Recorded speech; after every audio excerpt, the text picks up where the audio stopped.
ठीक है भाई। देखिए कल हम ये कर रहे थे प्रोटेक्शंस ऑफ सीएनएस।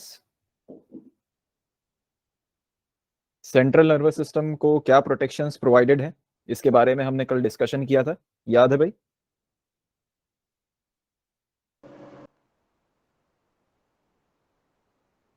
याद है भाई?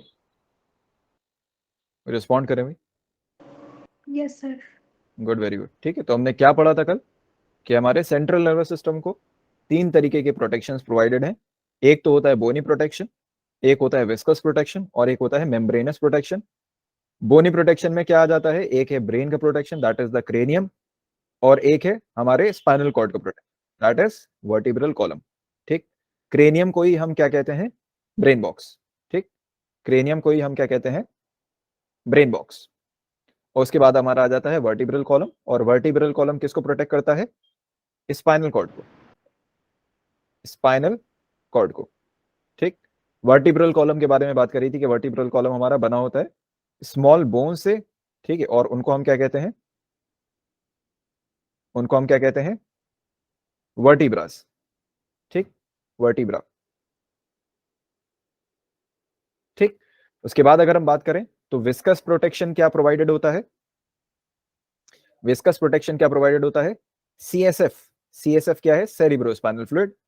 ठीक, सेरिब्रोस्पाइनल फ्लूइड। और सेरिब्रोस्पाइनल फ्लूइड क्या है, मैंने बताया था कि हमारा ब्रेन क्या है, एक हॉलो ऑर्गन है। ठीक, और पूरा ब्रेन, ब्रेन और हम कह सकते हैं हमारी स्पाइनल कॉर्ड, ये एक फ्लूइड में डूबे हुए हैं, और वो फ्लूइड कौन सा है, सीएसएफ। ठीक, और ये सीएसएफ हम क्या कह सकते हैं फिर, क्या है, एक सर्कुलेटरी फ्लूइड। सर्कुलेटरी फ्लूइड किस चीज का, हमारे नर्वस सिस्टम का सर्कुलेटरी फ्लूइड है। और ये काम क्या करता है, शॉक एब्जॉर्बर की तरह काम करता है। तो जैसे हमने देखा था कि बाइक में ब्रेक्स होते हैं, ठीक, तो हाइड्रोलिक ब्रेक्स होते हैं, तो उनका काम क्या होता है, जो शॉक्स होते हैं उनको एब्जॉर्ब कर लेना। वैसे ही जैसे डैम्पर्स वगैरह होते हैं, ठीक, तो उनमें भी एक विस्कस लिक्विड होता है। तो हमारे नर्वस सिस्टम में जो विस्कस लिक्विड है सीएसएफ, वो क्या करता है, शॉक एब्जॉर्बर की तरह काम करता है, और जो भी हमारे ब्रेन में शॉक्स आते हैं उनको सबको एब्जॉर्ब कर लेता है। उसके बाद एक और प्रोटेक्शन प्रोवाइडेड है that is the membranes protection. और वो मेम्ब्रेनस प्रोटेक्शन क्या है, 3 लेयर्स हैं, 3 हम कह सकते हैं 3 लेयर्स हैं मेम्ब्रेन्स की, जो हमारे पूरे सेंट्रल नर्वस सिस्टम को कवर अप कर रही हैं। और इन मेम्ब्रेन्स का नाम क्या है, मेनिंजेस। मेनिंजेस, ठीक है, कितनी है, 3 मेम्ब्रेन्स है। ठीक, 3 लेयर्स है। ठीक है, एक और हमने बात करी थी कि क्रेनियम जो है, ठीक है, जो बोनी प्रोटेक्शन हमारे ब्रेन को प्रोवाइडेड है उसको हम क्रेनियम कहते हैं, स्कल नहीं कहते। क्यों, स्कल को क्यों नहीं कहते?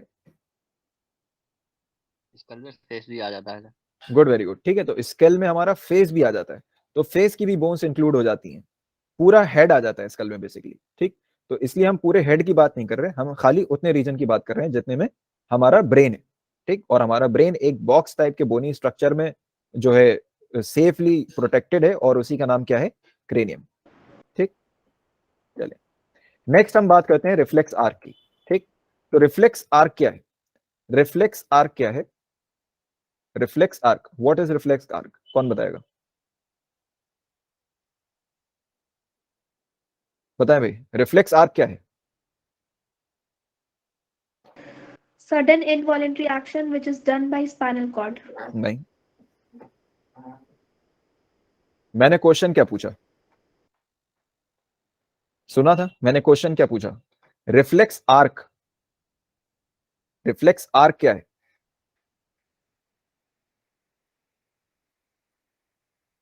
रिफ्लेक्स आर्क क्या है, pathway of reflex action. Good, very good. ठीक, पाथवे, पाथवे की हम बात कर रहे हैं। ठीक है, तो जो पूरा पाथवे है that is the reflex arc, और जो एक्शन हो रहा है वो क्या है, रिफ्लेक्स एक्शन। ठीक, तो हम पहले पाथवे को डिस्कस, पहले हम रिफ्लेक्स एक्शन को डिस्कस कर लेते हैं, उसके बाद पूरे पाथवे की बात करेंगे। तो रिफ्लेक्स एक्शन क्या है, एक स्पॉन्टेनियस एक्शन है। ठीक, एक स्पॉन्टेनियस एक्शन है जो हमारी बॉडी में होता है, और किसके अगेंस्ट होता है, किसके रिस्पॉन्स में होता है, बताएं भाई, किसके रिस्पॉन्स में होता है,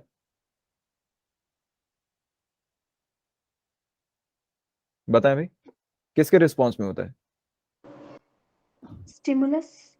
हाँ, स्टिमुलस। और कैसा स्टिमुलस, कोई भी इस तरीके का स्टिमुलस हो जो कि हमको प्रोवोक करे कि कोई इमरजेंसी सिचुएशन है।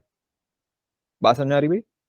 कोई भी इस तरीके का स्टिमुलस जो हमको प्रोवोक करे कि कोई इमरजेंसी सिचुएशन है, उस सिचुएशन में जो स्टिमुलस क्रिएट होता है उसी के रिस्पॉन्स में हम रिफ्लेक्स एक्शन प्रोड्यूस करते हैं।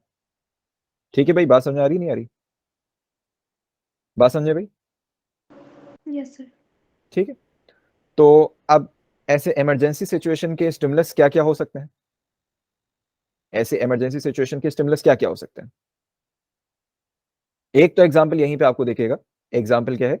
We suddenly withdraw our hand when we suddenly touch a hot object.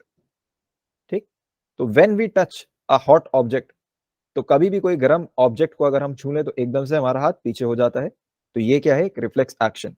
इसके अलावा एग्जांपल बताइए, और क्या एग्जांपल हो सकता है? और क्या एग्जांपल हो सकता है?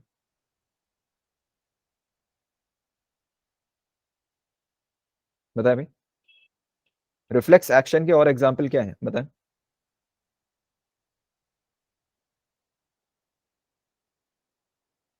रिफ्लेक्स एक्शन के और एग्जांपल।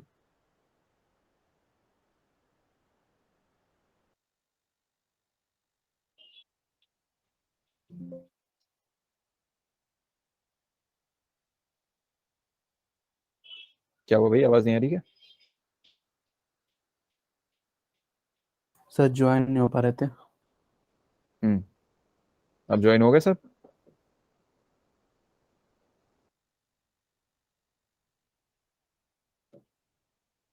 बताएं भाई,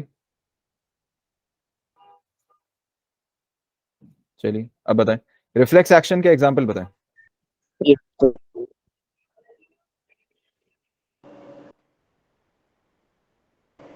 When we see a snake, we run.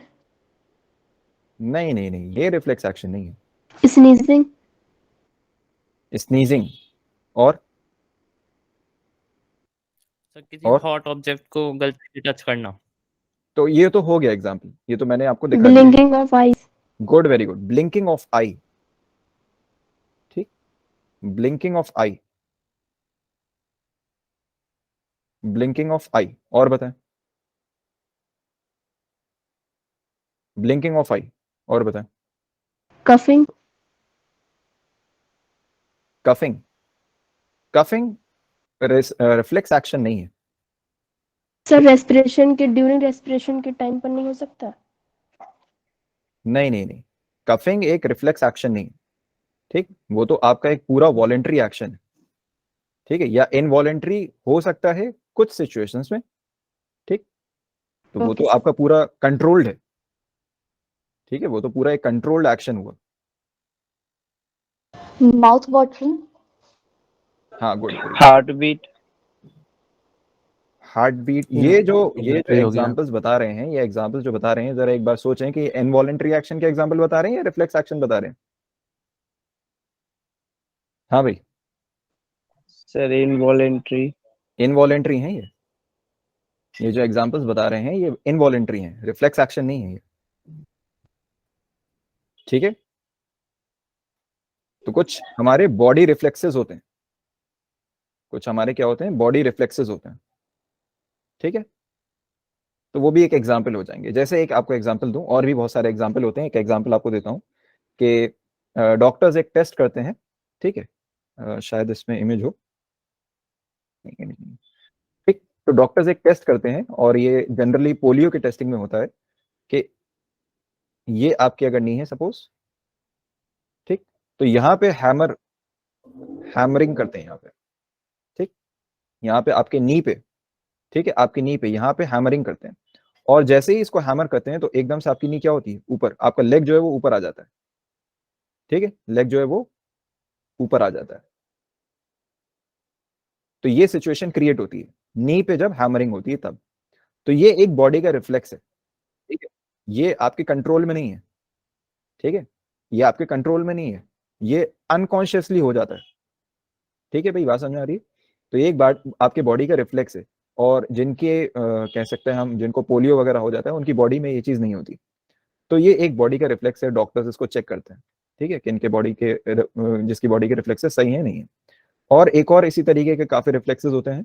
ठीक है, जैसे आपने देखा होगा कि वॉमिट करवाने के लिए क्या करते हैं, वॉमिट करवाने के लिए क्या करते हैं कि जो अंदर आपके ओरल बकल कैविटी में जो एक पैलेट होती है अंदर, वहां पे फिंगर जो है टच करवाते हैं पैलेट में, ठीक है, माउथ में अंदर, ठीक, इस रीजन में। तो फिंगर टच करवाने से क्या होता है, वहां पे वॉमिट हो जाती है, ठीक, तो वॉमिटिंग हो जाती है, ठीक है। तो वो भी एक क्या है, रिफ्लेक्स है, आपकी बॉडी का रिफ्लेक्स है। तो ये सब क्या है, रिफ्लेक्स एक्शंस है, ठीक।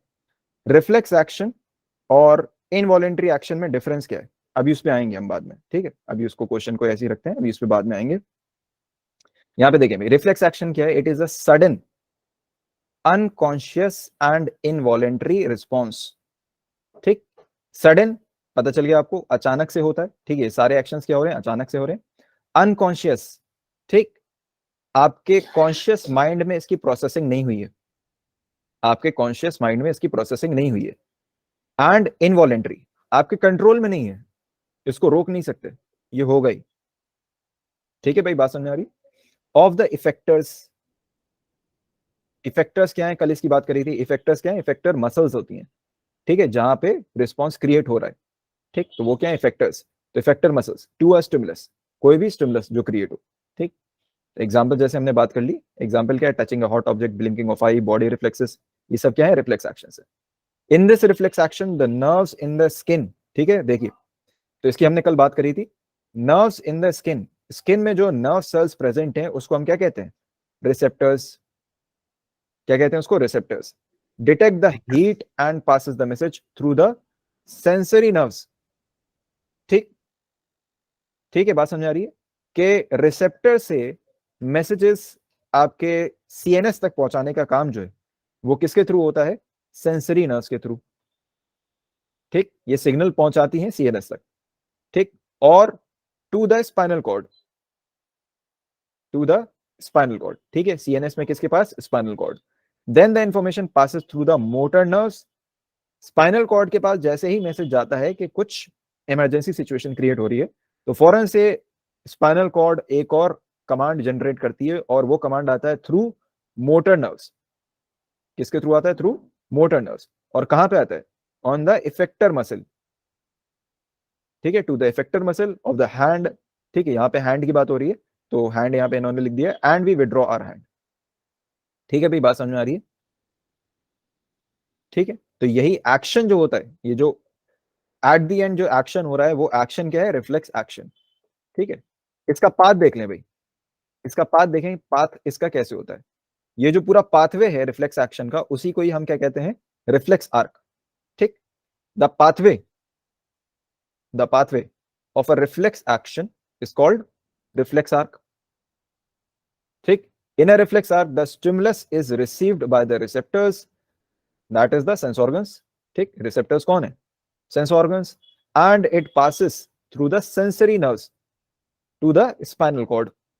Now from the spinal cord, the information passes through the motor nerves to the effectors, और ये effectors कौन है, मसल्स, मसल्स या फिर ग्लैंड्स, ठीक है, फॉर द रिस्पॉन्स। वही सेम चीज यहाँ पे डायग्राम के फॉर्म में रिप्रेजेंट की गई है, ठीक है, कि स्टिमुलस जनरेट हुआ, यहाँ पे आपको दिख रहा है, ये स्टिमुलस जनरेट हुआ, ठीक है, तो यहाँ पे आपको दिख रहा है, यहाँ पे क्या हुआ, स्टिमुलस जनरेट हुआ, ठीक। और इस स्टिमुलस की वजह से क्या हुआ कि जो रिसेप्टर है, सेंस ऑर्गन, ठीक, उसने सिग्नल रिसीव किया, और वो सिग्नल फिर रिले होके गया कहां पे, स्पाइनल कॉर्ड के पास, थ्रू सेंसरी नर्व्स, और फिर स्पाइनल कॉर्ड से एक और कमांड जनरेट हुआ, और वो आया कहां पे, इफेक्टर मसल के पास, थ्रू मोटर नर्व्स, ठीक, और फिर इफेक्टर मसल्स ने क्या जनरेट किया, रिस्पॉन्स जनरेट किया। बात समझ में आ गई, ये डायग्राम समझ में आ रहा है, बहुत सिंपल सा डायग्राम है, पढ़ रखा होगा पहले ही। क्वेश्चन मेरा ये है कि क्या ये डायग्राम कंप्लीट है या इसमें कुछ चीज छूट रही है, बताएं सर इंटरन्यूरॉन, क्या छूट रहा है, इंटरन्यूरॉन। नहीं कुछ और,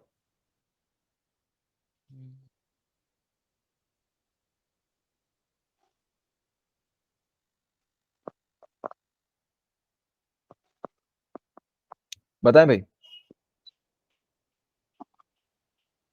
क्या ये डायग्राम कंप्लीट है, जी सर।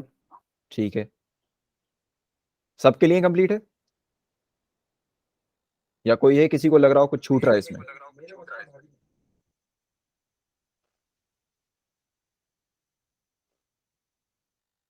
बताएं भाई, ठीक लग रहा है सबको diagram? Sensory neuron sir. Relay neuron. नहीं, वो सब ठीक है। ठीक, देखें ये डायग्राम में, अभी इस डायग्राम में एक चीज मिसिंग है, और वो चीज क्या है? ब्रेन। ब्रेन छूट रहा है यहाँ पे। ठीक, रिफ्लेक्स आर्क में ब्रेन भी होता है। ठीक, जब सेंसरी नर्व्स सिग्नल लाती हैं तो सिग्नल खाली स्पाइनल कॉर्ड के पास नहीं आता, सिग्नल ब्रेन के पास भी जाता है। बात समझ में आ रही है? सिग्नल खाली स्पाइनल कॉर्ड के पास नहीं आता है, सिग्नल ब्रेन के पास भी जाता है। ठीक है, बट इंपॉर्टेंट यहां पे बात क्या है कि जो कमांड आता है जनरेट होके, वो खाली स्पाइनल कॉर्ड से आता है, कमांड ब्रेन से जनरेट नहीं होता। कमांड जो है वो खाली स्पाइनल कॉर्ड से आता है।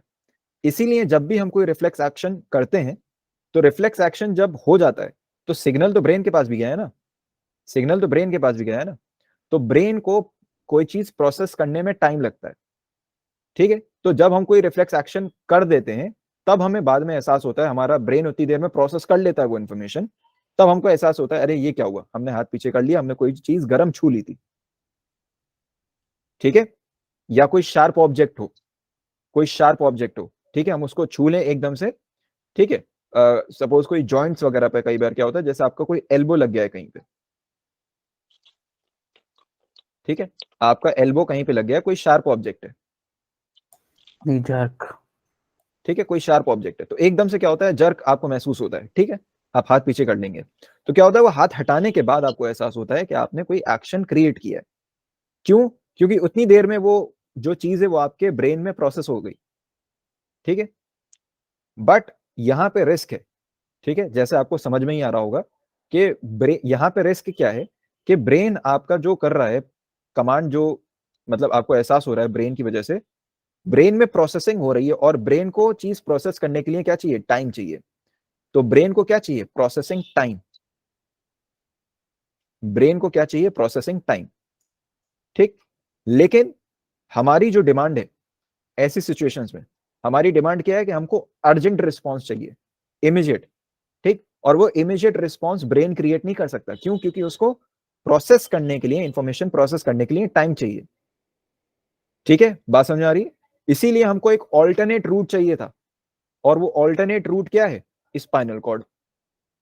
तो स्पाइनल कॉर्ड के पास यूं समझ लिए एक प्री डिफाइंड कमांड्स होते हैं कि जैसे ही आपके स्पाइनल कॉर्ड में इंफॉर्मेशन गई कि कुछ इमरजेंसी हो रही है, तो फौरन से स्पाइनल कॉर्ड जो है कमांड जनरेट कर देगा और आप एक्शन कर देंगे।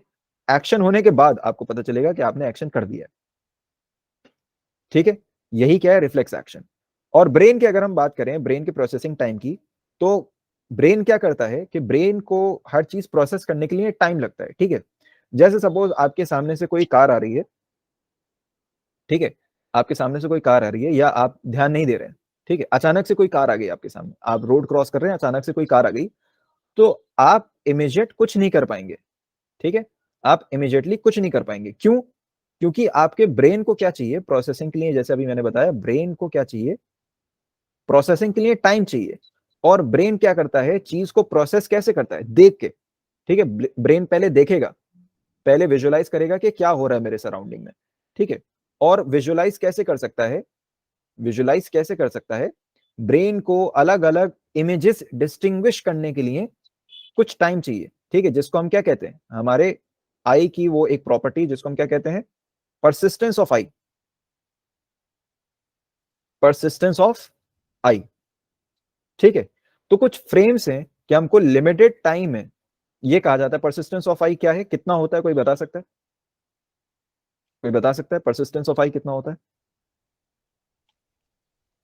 infinity to 25 centimeter. 25 centimetre to infinity. नहीं नहीं नहीं नहीं, ठीक है, नहीं नहीं, उसकी बात नहीं कर रहा मैं। वो तो आपने नियर पॉइंट फार पॉइंट बता दिया, ठीक है। परसिस्टेंस ऑफ आई का क्या मतलब है कि आपके ब्रेन को कितनी इंफॉर्मेशन चाहिए, ठीक है, पर सेकंड के हिसाब से, कि वो डिस्टिंग्विश कर पाए कि ये इमेज है, ठीक है। मतलब इससे ये एक क्या है, सिंगल फ्रेम है, ठीक है। और ये कितना होता है persistence of I, 16 frames, 16 frames पर सेकंड। मतलब एक सेकंड में अगर आपके आंख के सामने 16 फ्रेम्स आए, ठीक है, 16 फ्रेम्स मतलब 16 इमेजेस, एक सेकंड में अगर आप 16 इमेजेस देख रहे हैं तो आप डिस्टिंग्विश कर पाएंगे उन 16 इमेजेस को। और अगर ये 16 से ज्यादा इमेजेस कर दी गई तो फिर आप डिस्टिंग्विश नहीं कर पाएंगे कि वो इमेज है। आपको क्या लगेगा, वो क्या है, मूविंग ऑब्जेक्ट, आपको वो वीडियो लगने लगेगी। क्या लगेगा आपको कि वो क्या है, वीडियो है, फिर वो इमेज नहीं रही। बात समझे नहीं समझे? तो ब्रेन को प्रोसेस करने के लिए ब्रेन की प्रोसेसिंग की लिमिटेशंस है, ठीक है। तो वही मैं आपको बात बता रहा था कि अगर सपोज आप रोड क्रॉस कर रहे हैं, अचानक से कोई कार आ गई, तो आप एकदम से इमीडिएट कोई एक्शन क्रिएट नहीं कर पाएंगे। क्यों? आपके पहले ब्रेन को थोड़ा सा टाइम चाहिए प्रोसेसिंग के लिए, कि पहले आपका ब्रेन समझे कि कार कहां से आ रही है, किस डायरेक्शन में जाना है, हम किस डायरेक्शन में मूव करें, ठीक है। तो ये यही क्या है, लिमिटेशन ब्रेन की, ठीक।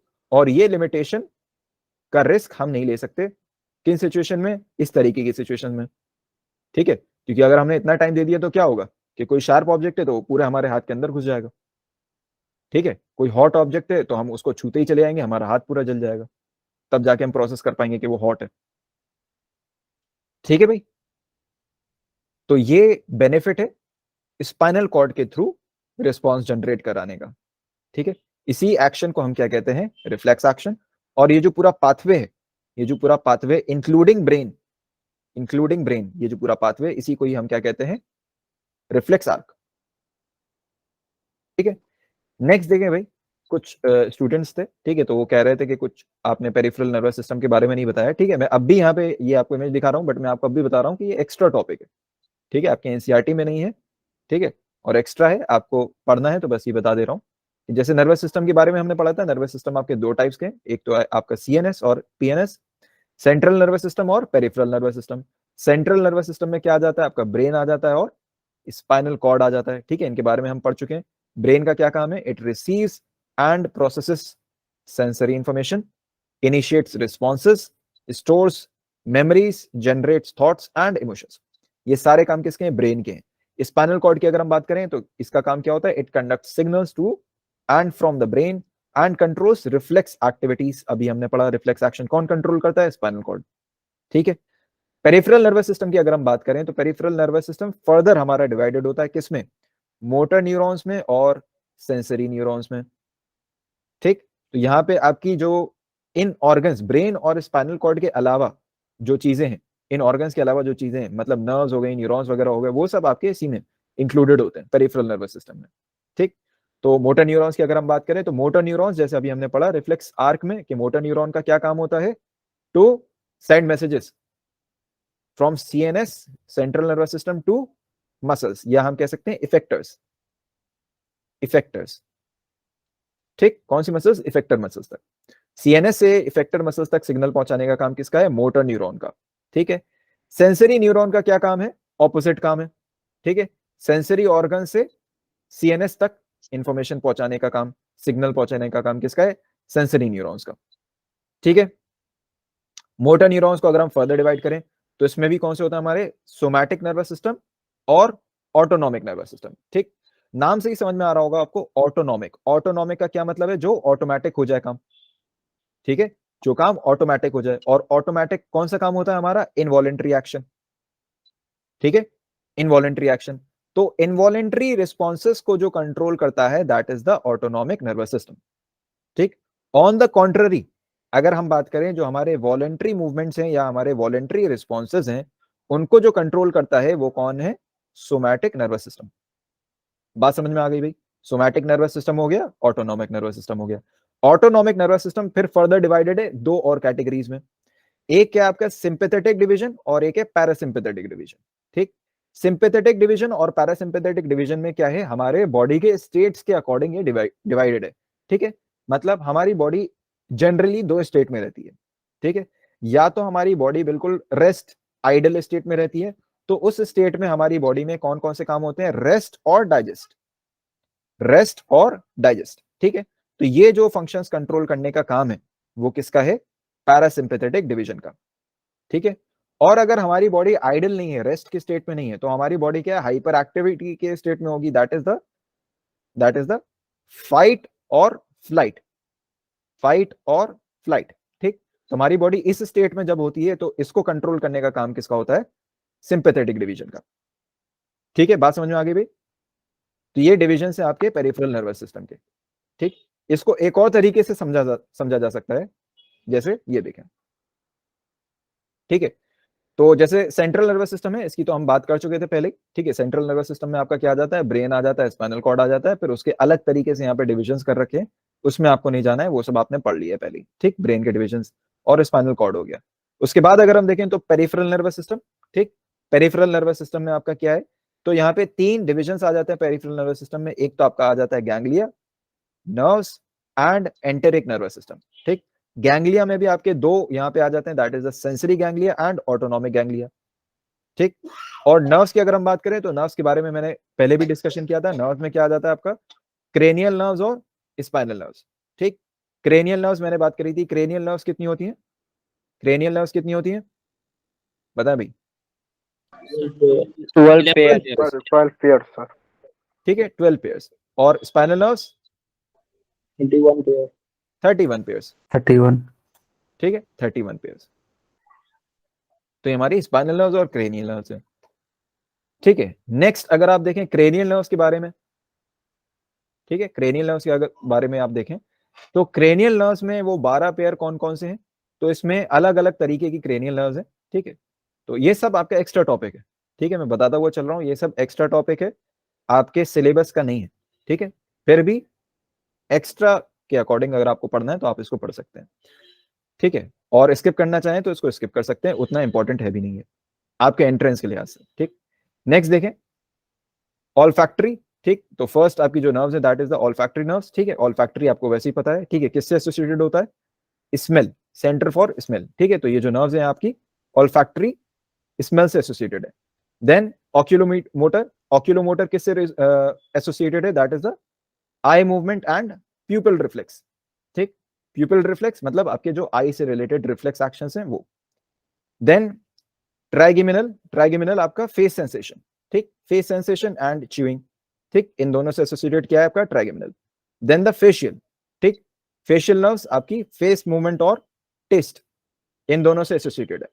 Then glossopharyngeal. ठीक है, ग्लॉसोफेरेंजियल आपको ये याद हो जाएगा कैसे? फेरिंक्स यहाँ पे वर्ड आ रहा है, और फेरिंक्स कहां पे होता है? आपके थ्रोट में। ठीक है, तो ये किससे एसोसिएटेड है? Throat sensation. ठीक है, किससे एसोसिएटेड है? Throat sensation, taste and swallowing.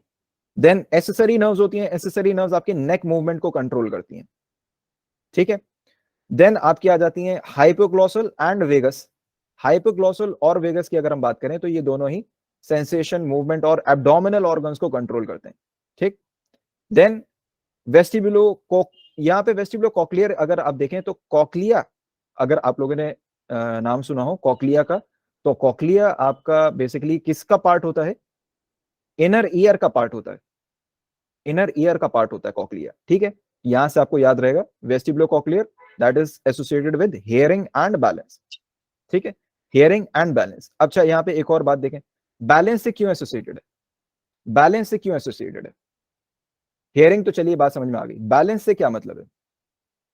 देखिए होता क्या है, हमारा जो इनर ईयर होता है, जो इनर ईयर होता है, ठीक है, इसमें एक फ्लूइड होता है that is known as the cochlear fluid, cochlear fluid. ठीक है, तो कॉक्लियर फ्लूइड क्या करता है? कॉक्लियर फ्लूइड क्या करता है कि जब भी हम कोई मूवमेंट करते हैं, ठीक है, जब भी हम कोई मूवमेंट करते हैं तो ये फ्लूइड, इसमें क्या होता है, हमारे इनर ईयर में बहुत छोटे छोटे सीलिया प्रेजेंट होते हैं। ठीक है, बहुत छोटे छोटे, अगर सपोज ये एक ट्यूब है तो इसमें पूरे में कॉक्लियर फ्लूइड भरा हुआ होता है और इसमें छोटे छोटे सीलिया प्रेजेंट होते हैं। ठीक है, तो ये फ्लूइड इसमें जो है फ्लो कर रहा होता है। ठीक है, तो अगर हम राइट मूव करेंगे तो ये राइट फ्लो करेगा, अगर हम लेफ्ट को, मतलब अगर हम अपने बॉडी को राइट की तरफ टिल्ट करेंगे तो ये राइट में फ्लो करेगा, अगर हम लेफ्ट की तरफ टिल्ट करेंगे तो ये लेफ्ट में फ्लो करेगा। तो इससे होता क्या है कि हमको सेंस प्रोड्यूस होती है कि हमारी बॉडी लेफ्ट टिल्ट में लेफ्ट में टिल्ट हो रही है। तो इसकी वजह से हम क्या कर सकते हैं, अपने बॉडी का इक्विलिब्रियम मेंटेन कर सकते हैं। हम अपनी बॉडी का इक्विलिब्रियम मेंटेन कर सकते हैं। ठीक, तो हमारी बॉडी का जो इक्विलिब्रियम है उसको मेंटेन करने में काम आता है। ठीक है, जो हमारी बॉडी का बैलेंस है, इक्विलिब्रियम है। ठीक है, तो अगर हम गिर रहे होंगे तो हमको एहसास हो जाएगा कि हम गिर रहे हैं, हमारा कितना एलिवेशन है ग्राउंड से। ठीक है, तो ये सब चीजें, इन सब चीजों में कौन हमारी मदद करता है, that is the cochlear fluid. तो इसमें नर्व्स कौन से एसोसिएटेड है, वेस्टिबुलो कॉक्लियर नर्व्स। देन एब्ड्यूसेंस, ठीक है, एब्ड्यूसेंस देन अगेन आपके आई मूवमेंट से एसोसिएटेड है। उसके बाद ट्रोक्लियर, तो एक तो आपका था यहाँ पे कॉक्लियर, और ट्रोक्लियर आपका अगेन आई मूवमेंट से एसोसिएटेड है। उसके बाद आ जाता है आपकी ऑप्टिक नर्व। ऑप्टिक नर्व आपको पता है विजन से एसोसिएटेड है, आई में होती है। ठीक है, तो ये आपकी हो गई क्रेनियल नर्व्स। उसके बाद अगर हम देखें स्पाइनल नर्व्स की अगर बात करें, तो स्पाइनल नर्व्स यहाँ पे देखिए बहुत सारी होती हैं। ठीक है, स्पाइनल नर्व्स यहाँ पे बहुत सारी होती हैं, और स्पाइनल नर्व्स आपकी डिवाइडेड है। ठीक है, डिवाइडेड है किसमें, प्लेक्सस में। प्लेक्सस में, प्लेक्सस क्या होता है, प्लेक्सस क्या होता है, प्लेक्सस क्या होता है, it is a group of nerves, it is a group of nerves. ठीक, तो प्लेक्सस क्या है, बेसिकली ग्रुप ऑफ नर्व्स है। तो यहाँ पे 4 प्लेक्सस डिवाइडेड है। ठीक है, आपकी पूरी स्पाइनल कॉर्ड जो वो 4 प्लेक्सस में डिवाइडेड होती है। ठीक है, तो नर्व प्लेक्सस देखिए, नर्व प्लेक्सस क्या है, it is interwoven network of nerves, it is interwoven network of nerves. तो पहला आपका फर्स्ट होता है that is the survival plexus. ठीक है, तो इसमें आपकी आ जाती है nerves from C1 to C5। ठीक है, यहाँ पे आप देख सकते हैं C1 से लेके C5 तक। ठीक है, तो यहाँ पे ये जो रीजन है आपका, ये जो रीजन है, इसमें आपकी क्या है, सर्वाइवल प्लेक्सस आ जाती है फर्स्ट। ठीक है, innervate muscles of neck and diaphragm. ठीक, उसके बाद आपका आ जाता है ब्राकियल प्लेक्सस। ठीक है, आपका नर्व C5 से लेके T1। ठीक है, यहाँ पे देखें C5 से लेके T1 यहां तक, यहां से लेके आपका C5 से लेके T1 तक, ये आपकी क्या है, ब्राकियल प्लेक्सस। ठीक, innervate pectoral girdle and upper limbs. ठीक है, पेक्टोरल गिर्डल आपका क्या होता है, यहाँ पे पीछे की तरफ आपका एक पेक्टोरल गिर्डल होता है, एंड अपर लिम्स। ठीक है, अपर लिम्स एसोसिएटेड होता है। देन लंबर प्लेक्सस की अगर हम बात करें, लंबर प्लेक्सस कहां से कहां तक होता है आपका, T12 से लेके L4। ठीक, T12 से लेके, हाँ ठीक है, यहाँ पे आ गया आपका T12 से लेके आपका L4। ठीक, ये आपका पूरा क्या है, लंबर प्लेक्सस। ठीक है, innervate pelvic girdle and lower limbs. ठीक है, ये आपका लोअर लिम्स से एसोसिएटेड है। Then the sacral plexus, sacral plexus की अगर हम बात करें, L4 से लेके S4 तक है, L4 से लेके S4 तक। ठीक है, इनरवेट लोअर लिम्स। ठीक, ये आपका लोअर लिम्स से एसोसिएटेड है। तो ये आपकी सारी जो है स्पाइनल नर्व्स हैं, ये आपकी पूरी बॉडी में एक नेटवर्क बना रही है। ठीक है, पूरी बॉडी की आपके मसल से कनेक्टेड होती है नर्व्स। ठीक है, तो ये आपके हो गए स्पाइनल नर्व प्लेक्सस। तो ये सारी आपकी स्पाइनल नर्व जो है वो इन्हीं प्लेक्सस में डिवाइडेड है, और ये सारे इफेक्टर्स को कनेक्ट कर रही हैं। नेक्स्ट देखिए भाई, तो यहाँ पे हमारा पूरा हम कह सकते हैं नर्वस सिस्टम कंप्लीट हो चुका है। अब नेक्स्ट हमारी हमारा जो नेक्स्ट डिस्कशन है that is the endocrine glands, endocrine system. ठीक, एंडोक्राइन सिस्टम। तो यहाँ पे हमने एनिमल कोऑर्डिनेशन का, ह्यूमन कोऑर्डिनेशन का एक पार्ट कंप्लीट कर लिया है। कौन सा पार्ट, कौन सा पार्ट भी बताएं।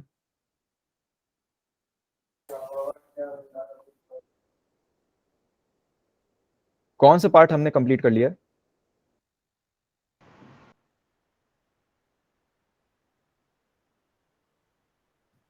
बताएं भाई। मैंने शुरुआत में बताए थे 2 पार्ट्स हैं, Nervous system. Nervous system, good. ठीक है, तो न्यूरल कोऑर्डिनेशन हम कंप्लीट कर चुके हैं। अब नेक्स्ट जो हम शुरू करने जा रहे हैं that is the hormonal coordination, hormonal coordination. ठीक है, अब हार्मोनल कोऑर्डिनेशन में क्या आ जाता है, हार्मोनल कोऑर्डिनेशन में क्या आ जाता है आपका, एंडोक्राइन सिस्टम। ठीक, एंडोक्राइन सिस्टम, एंडोक्राइन सिस्टम में क्या आ जाते हैं, एंडोक्राइन ग्लैंड्स, एंडोक्राइन ग्लैंड्स। ठीक, तो देखिए 2 तरीके के ग्लैंड्स होते हैं, एक तो हो गए हमारे एंडोक्राइन ग्लैंड्स। ठीक, और एक और होते हैं एक्सोक्राइन ग्लैंड्स, एक्सोक्राइन ग्लैंड्स। इन दोनों ग्लैंड्स में डिफरेंस क्या है? एक्सोक्राइन और एंडोक्राइन में क्या डिफरेंस है? सर एक्सोक्राइन ग्लैंड्स में डक्ट होती है और एंडोक्राइन में डक्टलेट्स ग्लैंड होती हैं। गुड, वेरी गुड, ठीक है। तो एंडोक्राइन ग्लैंड्स हमारे क्या होते हैं? डक्टलेस ग्लैंड्स, ठीक है, डक्टलेस ग्लैंड्स होते हैं ये। और एक्सोक्राइन क्या होते हैं? With duct, with duct. तो इसमें डक्ट प्रेजेंट होती है एक्सोक्राइन में, एंडोक्राइन ग्लैंड्स में डक्ट नहीं होती। तो एक्सोक्राइन ग्लैंड्स में क्या होता है कि इनमें एक डक्ट प्रेजेंट होती है। तो इनके जो सिक्रीशंस होते हैं, सिक्रीशंस क्या होते हैं इन हार्मोन्स, इन ग्लैंड्स के हार्मोन्स, ठीक। तो इनके, इन ग्लैंड्स के जो सिक्रीशंस होते हैं, इन ग्लैंड्स के जो सिक्रीशंस होते हैं वो क्या होते हैं? हार्मोन्स, ठीक है। और एक्सोक्राइन ग्लैंड्स में ये हार्मोन्स जो है एक टारगेट लोकेशन पे जाते हैं। एक टारगेट लोकेशन होती है, ये वहां तक जाते हैं through ducts. But endocrine glands में इनकी कोई टारगेट लोकेशन, इनकी कोई टारगेट लोकेशन नहीं है, डायरेक्टली ब्लड स्ट्रीम में इनको सिक्रीट कर दिया जाता है और ये पूरी बॉडी में फैल जाते हैं, ठीक है। तो जो इफेक्ट होता है इनके हार्मोन्स का वो पूरी बॉडी में होता है, ठीक है भाई। बात समझ में आ रही है? बात समझ में आ रही है भाई? Yes. ठीक है। तो यहाँ पे देखें अलग अलग हमारे पास ग्लैंड्स हैं यहाँ पे, ठीक है। यहाँ पे आपको दिखेगा कि यहाँ पे ब्रेन में आपका क्या प्रेजेंट होता है? हाइपोथैलेमस, ठीक है, हाइपोथैलेमस हो गया। देन एक छोटा सा यहाँ पे ग्लैंड होता है, that is called the pineal gland. Then आपका यहाँ पे एक और ग्लैंड प्रेजेंट होता है, that is the pituitary gland. उसके बाद आपके नेक रीजन में क्या होता है? Parathyroid gland, thyroid gland and thymus, ठीक। उसके बाद यहाँ पे आपका लिवर होता है एक ग्लैंड। देन आपकी किडनी से एसोसिएटेड होता है क्या? एड्रिनल ग्लैंड, ठीक है। उसके बाद आपकी किडनीज आ जाती हैं, देन पैनक्रियाज आ जाती हैं, फिर उसके बाद टेस्टिस, ठीक है, उसके बाद आपके क्या आ जाते हैं? गोनाड्स, ठीक। ये दोनों ही क्या है? ये दोनों क्या है? गोनाड्स, ठीक। उसके बाद, ठीक है, प्लेसेंटा कह सकते हैं, it is not a gonad, ठीक है, ये एक टिश्यू है, ठीक। तो ये आपके सारे क्या है? ग्लैंड्स यहाँ पे प्रेजेंट है। अच्छा, यहाँ पे एक और बात समझें कि अगर कोई चीज लंग से एसोसिएटेड है, अगर कोई चीज लंग से एसोसिएटेड है तो उसका क्या नाम पड़ जाता है? पल्मोनरी, पल्मोनरी, ठीक है भाई। इसी तरीके से अगर कोई चीज आपकी किडनी से एसोसिएटेड है, किडनी से अगर कोई चीज एसोसिएटेड है तो उसको हम क्या कहते हैं? एड्रिनल ग्लैंड, रीनल, रीनल, ठीक है। अगर कोई चीज लंग से एसोसिएटेड है तो उसका नाम क्या पड़ जाता है? पल्मोनरी। और अगर कोई चीज किडनी से एसोसिएटेड है तो उसका नाम क्या पड़ जाता है? रीनल। क्लियर है भाई? बात समझ में आ रही? यस बात सर। समझ में आ रही है? ठीक है। तो देखिए यहाँ पे ग्लैंड्स बहुत सारे हैं, लेकिन हमको सारे ग्लैंड्स स्टडी नहीं करने हैं, ठीक है। अगेन वही चीज बताऊंगा मैं, कोर्स में जितना है खाली वही स्टडी करना है, सारे ग्लैंड्स को स्टडी नहीं करना है, ठीक है। तो देखिए, तो जो हमारे एंडोक्राइन ग्लैंड्स हैं, ठीक है, उसकी अगर हम बात करें तो फर्स्ट हमारा क्या आ जाता है? Pituitary gland. तो पिट्यूटरी ग्लैंड अगर हम देखें तो पिट्यूटरी ग्लैंड को ही हम क्या कहते हैं? क्या कहते हैं? Master gland. Good, very good, master gland, ठीक। मास्टर ग्लैंड क्यों मास्टर ग्लैंड कहते हैं? क्यों कहते हैं? ग्रोथ हार्मोन, ग्रोथ करने में मदद करता है, नहीं, इसलिए मास्टर नहीं कहते। तो बाकी सारे glands- hormones को कंट्रोल करता है. बाकी ग्लैंड्स की सिक्रीशंस को कंट्रोल करता है, ठीक है, इसलिए इसको क्या कहते हैं? मास्टर ग्लैंड कहते हैं, ठीक है। पिट्यूटरी ग्लैंड की अगर हम सिक्रीशंस की बात करें, ठीक है, तो पिट्यूटरी ग्लैंड का पहला सिक्रीशन क्या होता है? That is the GSH. क्या है ये GSH? Growth stimulating hormone. Very good, growth stimulating hormone, growth stimulating hormone, ठीक है भाई, ग्रोथ स्टिमुलेटिंग हार्मोन। तो ये हार्मोन है जिसकी वजह से हमारी बॉडी में क्या होता है? सेल इलोंगेशन, सेल डिविजन, और हमारी बॉडी में जो ग्रोथ होती है उसके लिए कौन रिस्पॉन्सिबल है? ग्रोथ स्टिमुलेटिंग हार्मोन, ठीक। ग्लैंड की अगर हम बात करें that is the pituitary gland, ठीक है। नेक्स्ट आ जाता है ऑक्सीटोसिन, ठीक। सो ऑक्सीटोसिन का क्या काम है? ऑक्सीटोसिन का क्या काम है? बताएं भाई।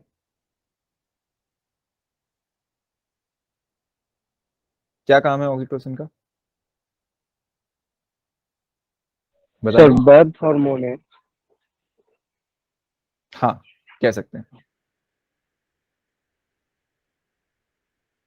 ठीक है, तो फंक्शन बताया नहीं तुमने, नाम बता दिया।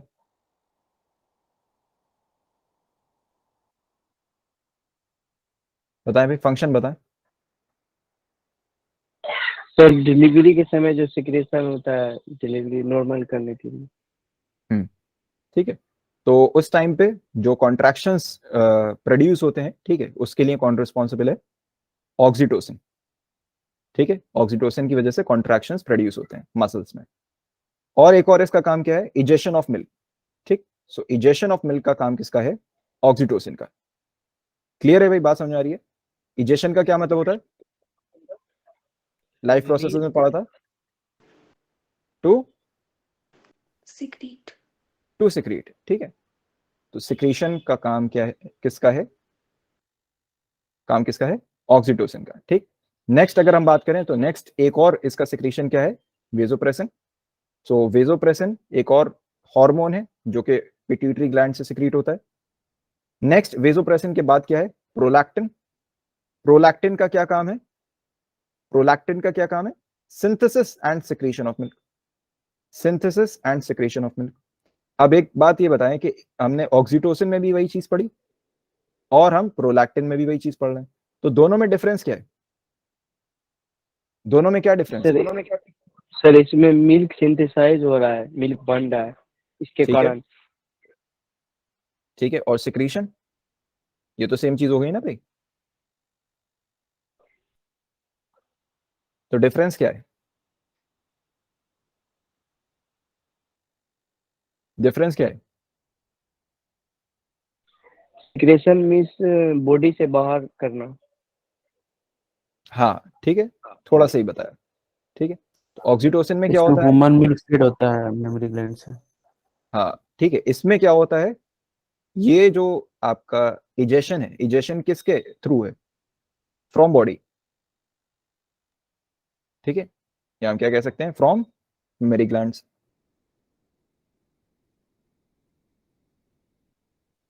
ठीक है, आउट ऑफ मेमोरी ग्लैंड। ठीक, और यहां पे क्या होता है? Into into memory gland.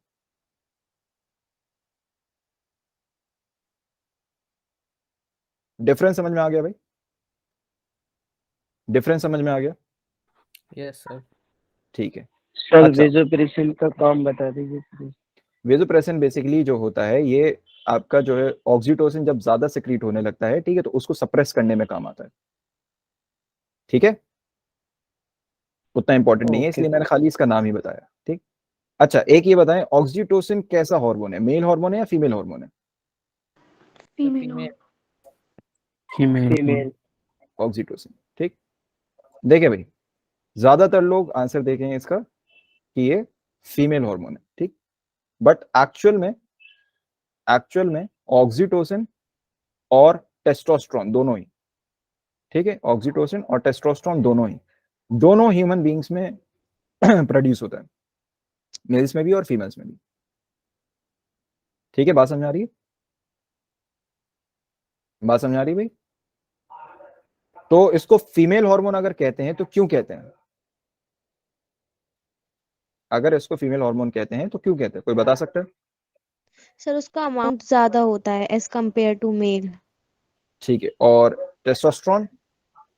Sir female body में उसका जो वो होगा प्रोडक्शन वो बहुत ज्यादा कम होगा इस वजह से। ठीक है, ठीक है, एक्चुअल में जो रिसेंट स्टडीज आई हैं, ठीक है, उनमें क्या बताया गया है कि फीमेल्स में टेस्टोस्टेरोन जो है उसका अमाउंट ज्यादा होता है।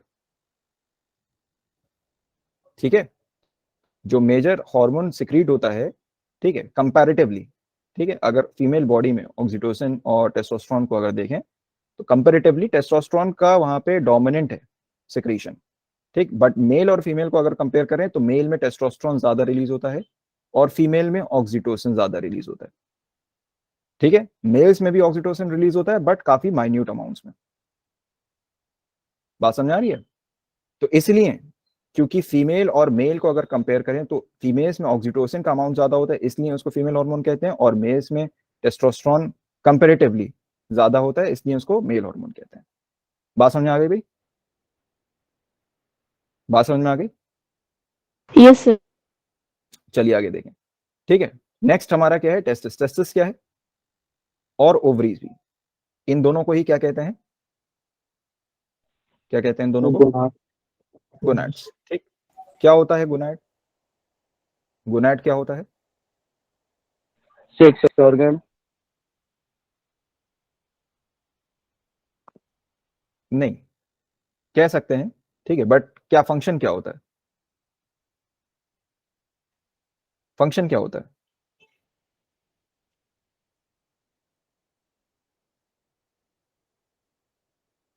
फंक्शन क्या होता है भाई? किस ऑर्गन को गोनाड कहा जाएगा? किस ऑर्गन को गोनाड कहा जाएगा? बताएं भाई।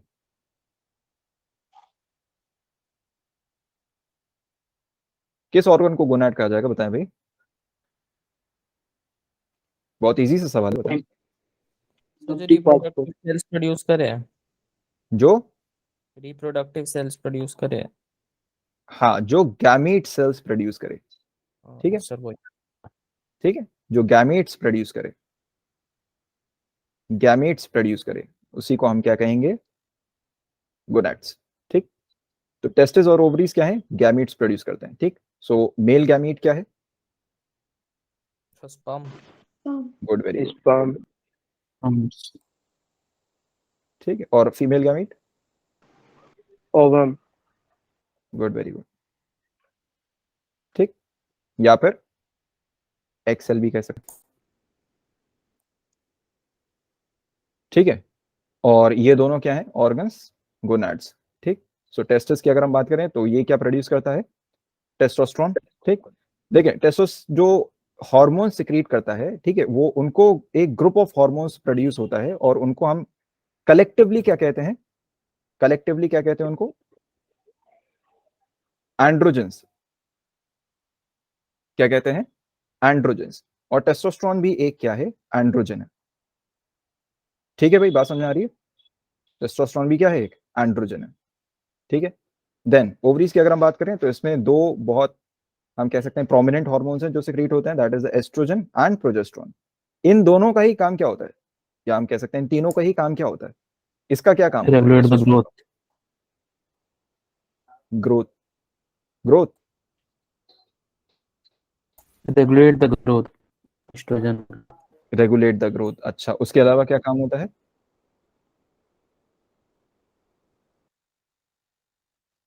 क्योंकि ग्रोथ, देखिए ग्रोथ तो मेन जो है वो तो पिट्यूटरी ग्लैंड का काम है। ठीक है, उसके अलावा क्या काम है?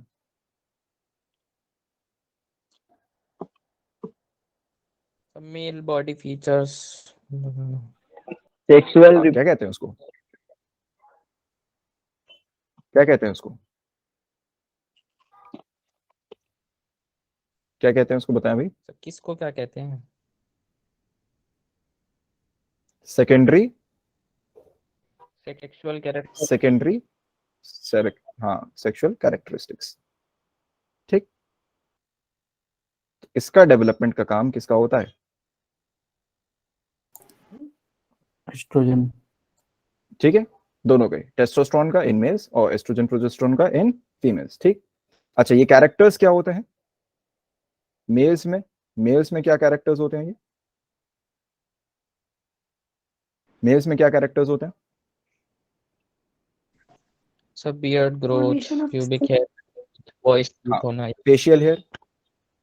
ठीक, फेशियल हेयर हो गया, एक एक करके बताएं। और फेशियल हेयर हो गया, और हार्मोनल चेंज। सब प्यूबिक हेयर। Hormonal change. ठीक है, प्यूबिक हेयर। एक डिफरेंशिएटिंग फैक्टर बताएं तो, क्योंकि दोनों ही मेल फीमेल में होता है। वॉइस। Sir voice D. हाँ, वॉइस।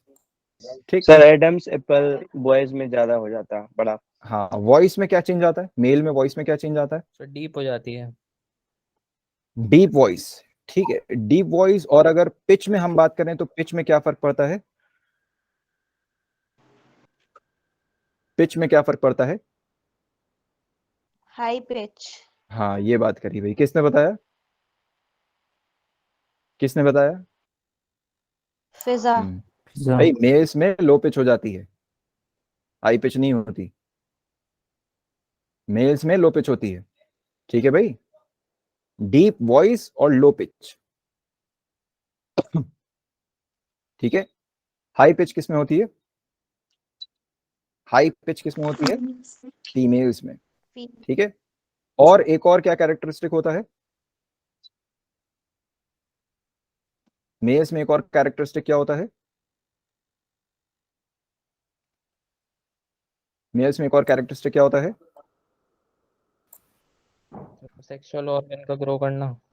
वो तो होता ही है, वो तो दोनों में होता है, ठीक है। मैं कह रहा हूं डिफरेंशिएटिंग फैक्टर क्या है मेल और फीमेल में?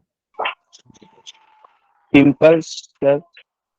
Muscular development. मस्कुलर डेवलपमेंट कह सकते हैं, ठीक है, गुड। और ब्रॉडनिंग ऑफ शोल्डर, ठीक है, ब्रॉडनिंग ऑफ शोल्डर्स, ठीक है। ये एक डिफरेंशिएटिंग फैक्टर है, फीमेल्स में नहीं होता है।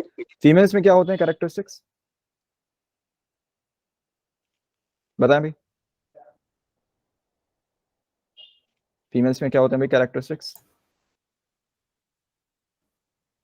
पीरियड्स ठीक है, menstrual cycle.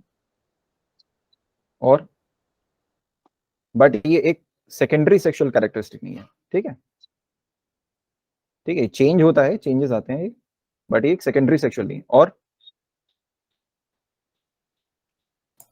High pitch voice. हाँ, गुड, वेरी गुड, ठीक है। वॉइस में क्या चेंज हो जाता है? वॉइस में क्या चेंज हो जाता है? हाई पिच वॉइस हो जाती है, ठीक है। अच्छा, हाई आइज पिच वॉइस और लो ब्यूटीफुल पिच वॉइस में क्या डिफरेंस है? हाई पिच वॉइस और लो पिच वॉइस में क्या डिफरेंस है? बताएं भाई, हाई पिच वॉइस और लो पिच वॉइस में क्या डिफरेंस है?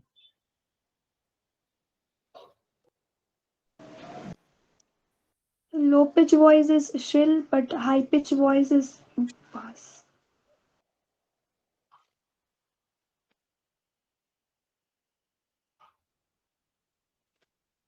हाई पिच वॉइस में क्या होता है? हाई पिच वॉइस में क्या होता है? सब पतली हो जाती है आवाज। गुड, वेरी गुड, ठीक है।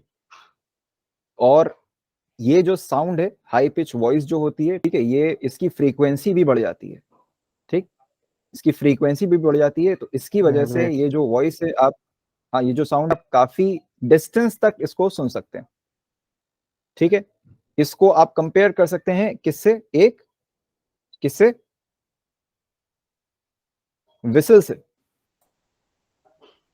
ठीक। एक विसल से जो सीटी होती है, ठीक है। तो उसको अगर आप ब्लो करें तो काफी दूर तक उसकी आवाज जाती है। क्यों? क्योंकि वो हाई पिच होती है, ठीक है। और लो पिच वॉइस जो होती है वो ज्यादा दूर तक नहीं जाती, डीप वॉइस होती है वो, ठीक है, ज्यादा दूर तक वो ट्रैवल नहीं करती है, ठीक है। नेक्स्ट क्या होता है कैरेक्टरिस्टिक? नेक्स्ट कैरेक्टरिस्टिक क्या होता है?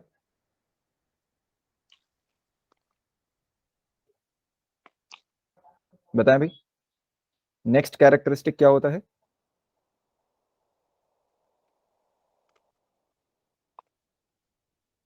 बताएं भाई। खामोश क्यों बैठे हुए हैं भाई सब? Body curves. हाँ, डेवलपमेंट ऑफ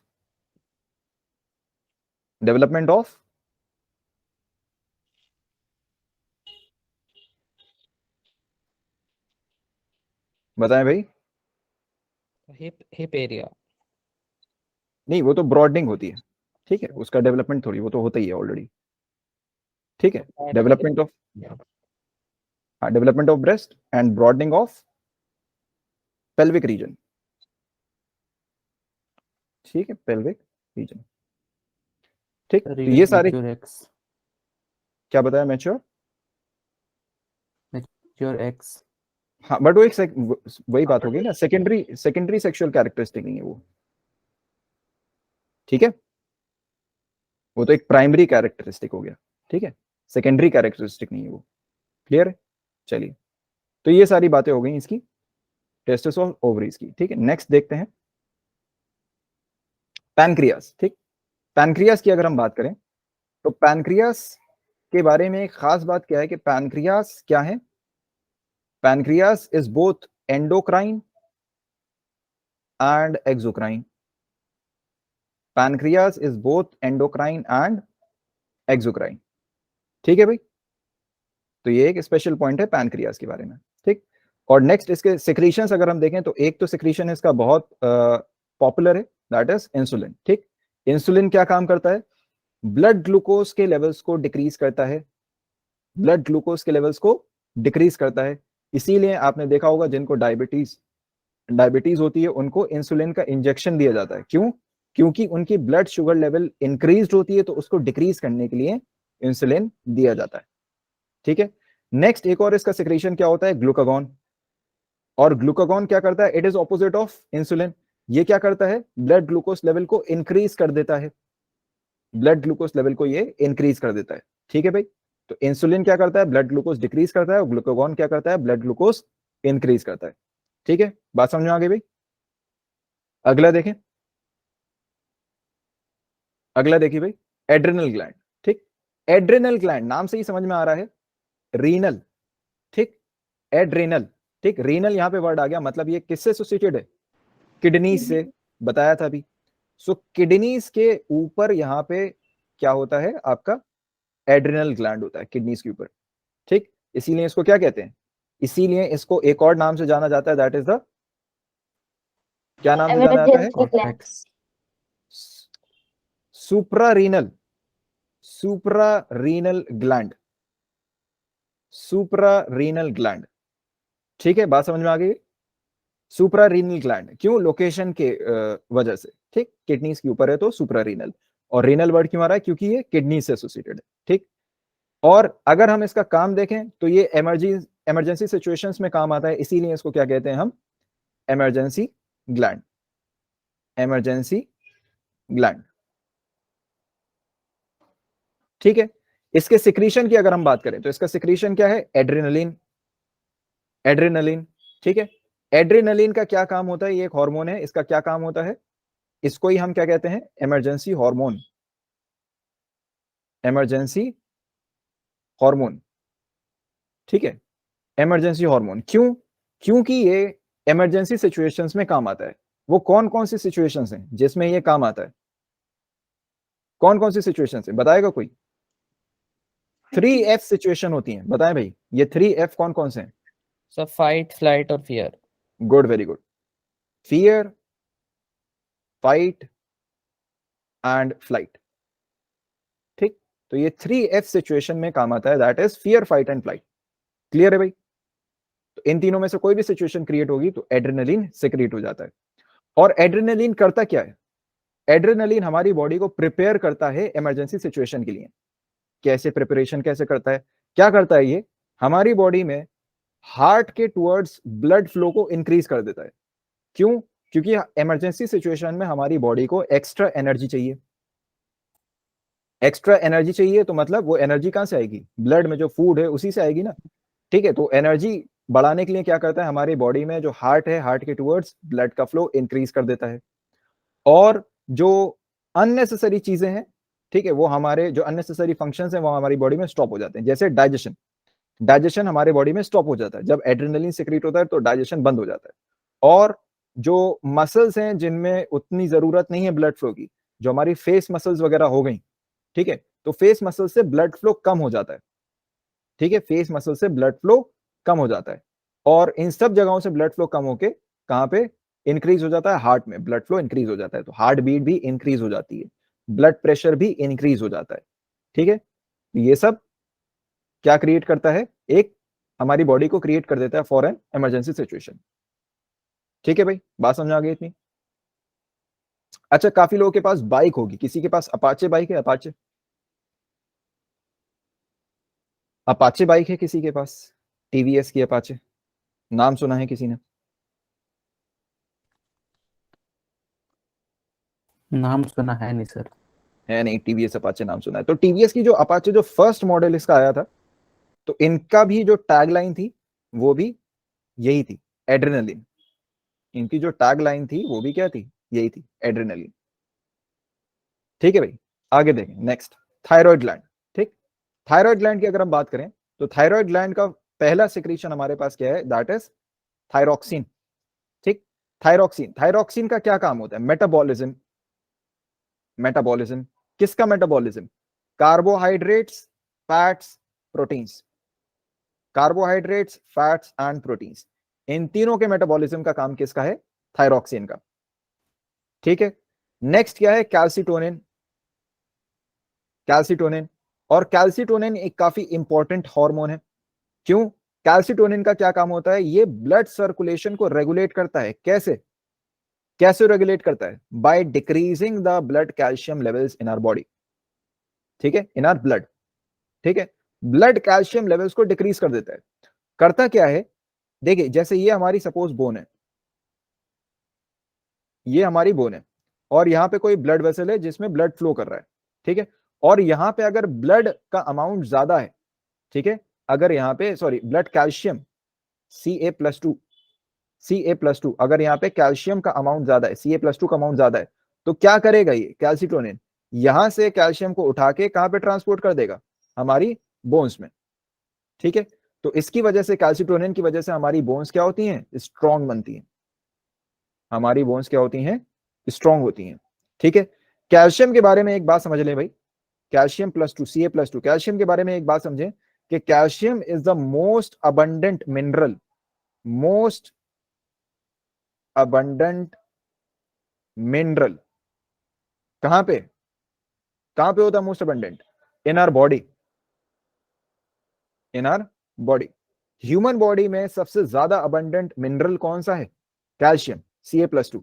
ठीक है, तो इसकी कमी नहीं होनी चाहिए भाई हमारी बॉडी में, क्योंकि ये सबसे ज्यादा अबंडेंट है हमारी बॉडी में। सबसे ज्यादा पाया जाने वाला मिनरल क्या है, कैल्शियम, तो इसकी कमी नहीं होनी चाहिए बॉडी में। तो अगर इसकी कमी होगी तो क्या होगा, अगर इसकी कमी होगी बॉडी में कहीं से भी, तो कहीं पे भी अगर इसकी कमी होगी तो फौरन से ब्लड में कैल्शियम पहुंचाया जाएगा, और वो फिर कैल्शियम कहां से आता है, इसी का रिवर्स प्रोसेस हो जाता है भाई। समझे नहीं समझे, इसी का रिवर्स प्रोसेस हो जाता है। अगर हमारे ब्लड में कैल्शियम का अमाउंट डिक्रीज हो रहा है तो कैल्शियम वहां पे वापस से पहुंचाया जाता है, कहां से, बोन से। ठीक है, तो एक बात ये समझ लें कि बोन्स जो है हमारी सॉलिड नहीं होती। बोन्स को काफी लोग समझते हैं कि वो एक सॉलिड मैट्रिक्स, ऐसा नहीं है, बोन्स सॉलिड नहीं है। ठीक है, तो बोन्स जो है मेलिएबल है, मतलब बोन्स जो है वो टूटती रहती हैं, टूटती रहती हैं और बनती रहती हैं। तो बोन्स स्ट्रांग हो सकती हैं और बोन्स वीक भी हो सकती हैं। बात समझ में आ रही है भाई, तो बिल्कुल एक सॉलिड चीज नहीं है, यूं अगर समझ के बैठ जाए कि बोन्स बिल्कुल सॉलिड सब्सटेंस है, ऐसा नहीं है। ठीक है भाई, तो नेक्स्ट अगर हम देखें, ठीक है, तो नेक्स्ट आपको हार्मोन में ये समझ में आ जाएगा। तो नेक्स्ट हमारा क्या है, पैराथायरॉयड ग्लैंड। ठीक, पैराथायरॉयड ग्लैंड, और पैराथायरॉयड ग्लैंड क्या करता है, पैराथॉर्मोन सिक्रीट करता है, पैराथॉर्मोन सिक्रीट करता है। और पैराथॉर्मोन का क्या काम है, ऑपोजिट ऑफ कैल्सिटोनिन, कैल्सिटोनिन का ऑपोजिट है। ठीक है, तो ये क्या करता है, increases the blood calcium level, मतलब ब्लड में जो कैल्शियम का लेवल है उसको इंक्रीज कर देगा। और कैसे इंक्रीज करेगा, जो मैंने आपको अभी बात बताई, अगर हमारे ब्लड में कैल्शियम का अमाउंट डिक्रीज हो रहा है तो फिर उसको इंक्रीज करना ही करना है। हमारी बॉडी में कैल्शियम का अमाउंट डिक्रीज नहीं हो सकता, क्योंकि कैल्शियम अबंडेंट है, सबसे ज्यादा पाया जाने वाला वो मिनरल है हमारी बॉडी में।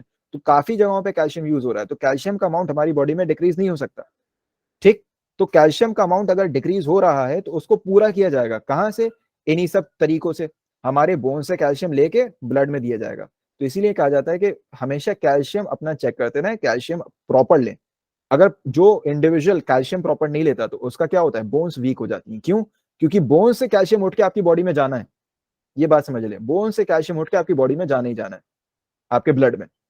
ठीक है, तो या तो ब्लड में आप खुद कैल्शियम पहुंचा दें या फिर अपनी बोन्स को कमजोर कर लें। बात समझ में आ गई भाई, ये सब क्लियर है, यस सर। चलिए सर। ठीक है, नेक्स्ट देख लें। और यहाँ पे एक वही है, उसी का रिवीजन है। ठीक है, जो भी हमने पीछे पढ़ा, the endocrine glands also help in control and coordination. The endocrine glands produces chemical substances which help to control and coordinate various activities in the body. और यही केमिकल सब्सटेंसेस क्या है, हॉर्मोन्स, हॉर्मोन्स।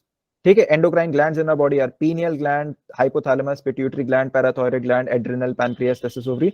इन सब के बारे में अभी हमने पढ़ लिया है। ठीक है, एग्जांपल्स देख लें। ठीक है, तो when we are frightened or angry, the adrenal glands, ठीक है, अभी हमने पढ़ा adrenal glands produce more adrenaline, ठीक है, adrenaline hormone which is sent through the blood to the heart, rib muscles and diaphragm, ठीक है, this increases breathing, ठीक है, and supplies more oxygen to the muscles to prepare the body to either run away or fight with an enemy, ठीक है, बात समझ में आ गई भाई। अगला देखें, ठीक है, आयोडीन, यहां पे देखें आयोडीन बहुत नेसेसरी है, ठीक है, अभी नेक्स्ट स्लाइड में आयोडीन की बात करेंगे वैसे भी, ठीक है। तो iodine is needed by the thyroid gland to produce hormone, which hormone, thyroxine. Thyroxine controls metabolism, अभी हमने देखा metabolism of carbohydrates, fats and proteins and helps in proper growth. If the diet is deficient in iodine it causes goitre, goitre के बारे में आपने पढ़ा होगा, goitre क्या होती है, एक डिसऑर्डर है, ठीक है, एक डिसऑर्डर है जो कि किसकी वजह से होता है, डिफिशियंसी ऑफ आयोडीन की वजह से, डिफिशियंसी ऑफ आयोडीन की वजह से, ठीक है। और ये बहुत इंपॉर्टेंट पॉइंट है क्योंकि ये डायरेक्ट क्वेश्चन आपके बोर्ड में पूछा जाता है कि आयोडीन की डिफिशियंसी से क्या होता है, ठीक है, गॉइटर होता है। Now next is the pituitary gland, ठीक है, पिट्यूटरी ग्लैंड के बारे में हमने पढ़ा, पिट्यूटरी ग्लैंड क्या है, it produces the growth hormone, ठीक है, and deficiency of this hormone can cause dwarfism, ठीक, ड्वार्फिज्म एक डिसऑर्डर है, आपने इसके बारे में पढ़ा होगा। ड्वार्फ का क्या मतलब होता है, ड्वार्फ का क्या मतलब होता है, ठीक है, बौना जिसको हिंदी में कहते हैं, ठीक। तो इससे क्या होता है कि जो हाइट है और जो एक इंडिविजुअल की ग्रोथ है वो क्या होती है, इफेक्ट हो जाती है और ड्वार्फ इंडिविजुअल बनता है, ठीक है, मतलब वो पूरा इंडिविजुअल होगा, उसकी बॉडी में ग्रोथ हो रही होगी, वो उसकी एज इंक्रीज हो रही होगी, बट उसकी बॉडी में जो ग्रोथ है वो स्टंट हो जाएगी, ठीक, एक हाइट तक आके वो लिमिट हो जाएगी अगर इसकी डिफिशियंसी हो रही है। और अगर इसका एक्सेस हो गया, ग्रोथ हार्मोन अगर एक्सेस अमाउंट में सिक्रीट हो गया तो क्या होगा, क्या होगा, एक और डिजीज हो जाती है, that is known as gigantism, gigantism, ठीक है, जाइगेंटिज्म नाम कहां से आया, जायंट से, ठीक है, जायंट, जायंट का क्या मतलब होता है, कोई बहुत बड़ा इंडिविजुअल, ठीक है, बहुत बड़ा इंडिविजुअल, ठीक, जैसे नॉर्मल हाइट अगर हम कहते हैं कि 5 फुट 5 है, 6 फुट है, ठीक है, अगर कोल्ड कंट्रीज में आप चले जाएं तो वहां पे 6 फुट 5 होती है, ठीक है, तो 7 तक अगर बास्केटबॉल प्लेयर्स की 7 फुट हाइट होती है, ठीक है, अगर कोई 10 फुट हाइट का प्रोड्यूस हो जाए इंडिविजुअल तो फिर वो क्या है, एक जाइगेंटिज्म है, ठीक है, एक एबनॉर्मल कंडीशन है, नॉर्मली ऐसा नहीं होता, ठीक। नेक्स्ट देखें भाई, तो नेक्स्ट क्या है, पैनक्रियास, पैनक्रियास के बारे में हमने पढ़ लिया, इट प्रोड्यूसेस इंसुलिन, ठीक है, which controls the blood sugar levels, increase in blood sugar level can cause diabetes, ठीक है, अभी मैंने बात करी थी कि जिनकी ब्लड ग्लूकोज लेवल इंक्रीज हो जाती है उनको कौन सी डिजीज होती है, डायबिटीज, ठीक है, और डायबिटिक पेशेंट क्या लेते हैं, इंसुलिन के इंजेक्शंस लेते हैं to control diabetes, a diabetic patient has to take insulin injections to control his blood sugar level, ठीक। नेक्स्ट देखिए भाई, नेक्स्ट क्या है, आपके टेस्टिस हैं, ठीक है, इन मेल्स, ठीक है, so in males testis in males produces hormone known as testosterone which controls production of sperm and changes during puberty, that is the secondary sexual characteristics। ovaries की अगर बात करें, ovaries in females produces hormone known as estrogen which controls production of eggs and changes during puberty, that is again the secondary sexual characteristics, ठीक। चलिए ये सारी बात, ये सारा डिस्कशन हम कर चुके हैं।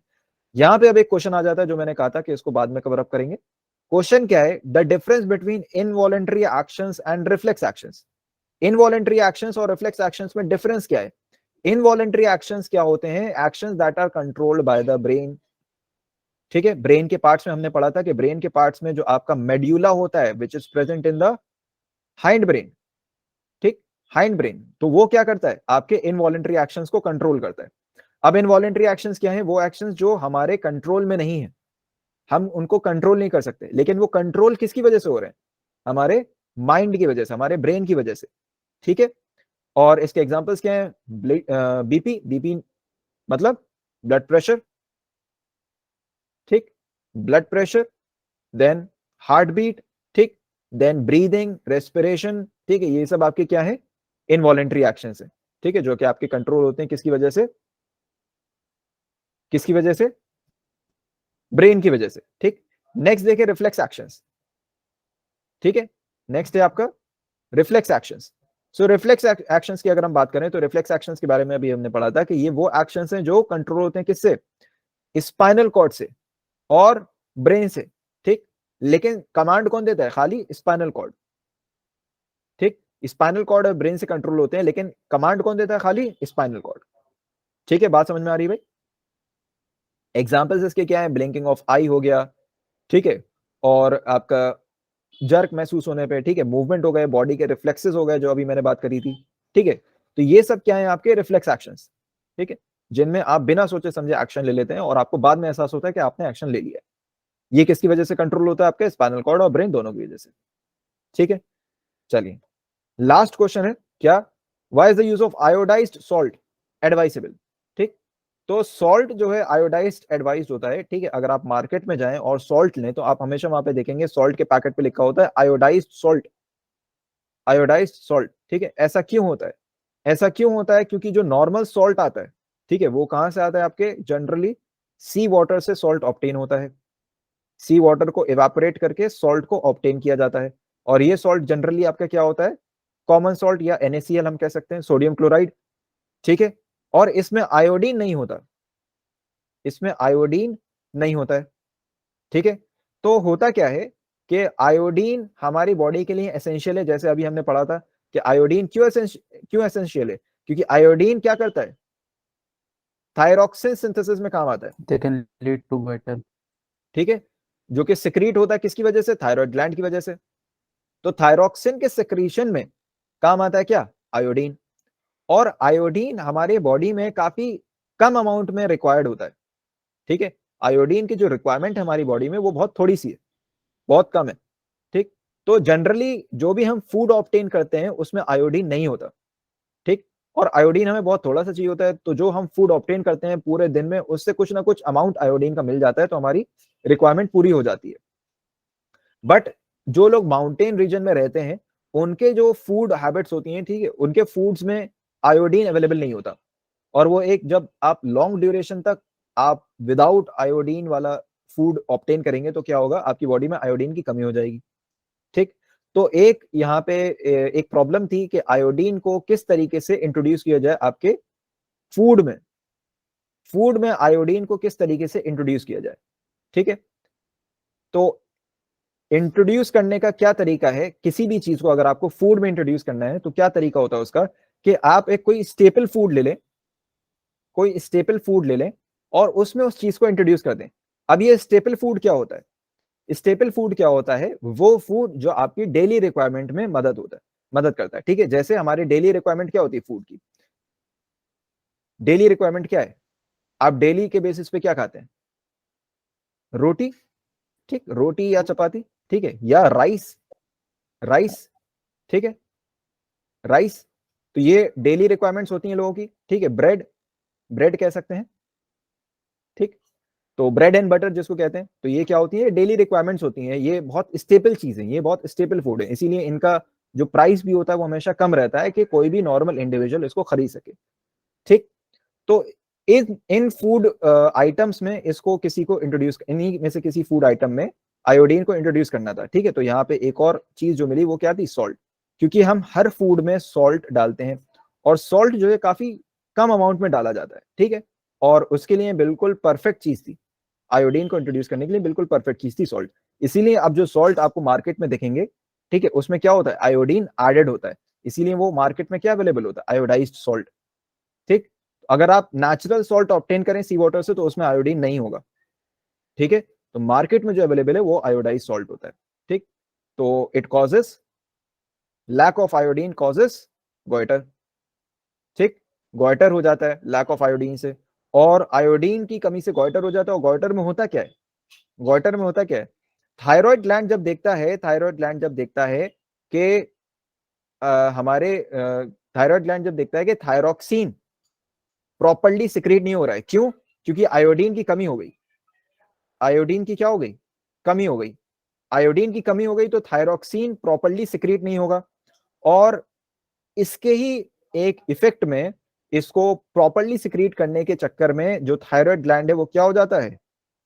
इट एनलार्जेस, ठीक है। थायराइड ग्लैंड आपका क्या हो जाता है? एनलार्ज हो जाता है, इसका साइज इंक्रीज हो जाता है, क्यों? ताकि ये और ज्यादा थायरॉक्सिन सिक्रीट करे, ठीक है। और ये क्योंकि नेक रीजन में होता है तो आपकी नेक जो है वो पूरी क्या हो जाती है? नेक क्या हो जाती है? स्वेल हो जाती है, नेक क्या हो जाती है? स्वेल हो जाती है इसकी वजह से, बात समझ में आ गई भाई?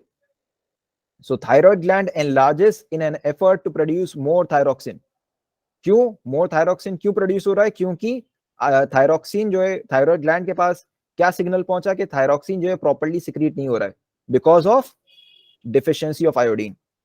ठीक, इसीलिए आयोडीन की डिफिशियंसी में गोइटर कॉज हो जाता है, और गोइटर में क्या होता है कि थायराइड ग्लैंड आपका एनलार्ज हो जाता है, उसकी वजह से क्या होती है, आपकी नेक स्वेल कर जाती है। ठीक है भाई, ठीक है भाई, बात समझ आ रही है? Yes sir. तो इसमें कोई डाउट था? यहां तक कोई डाउट किसी को?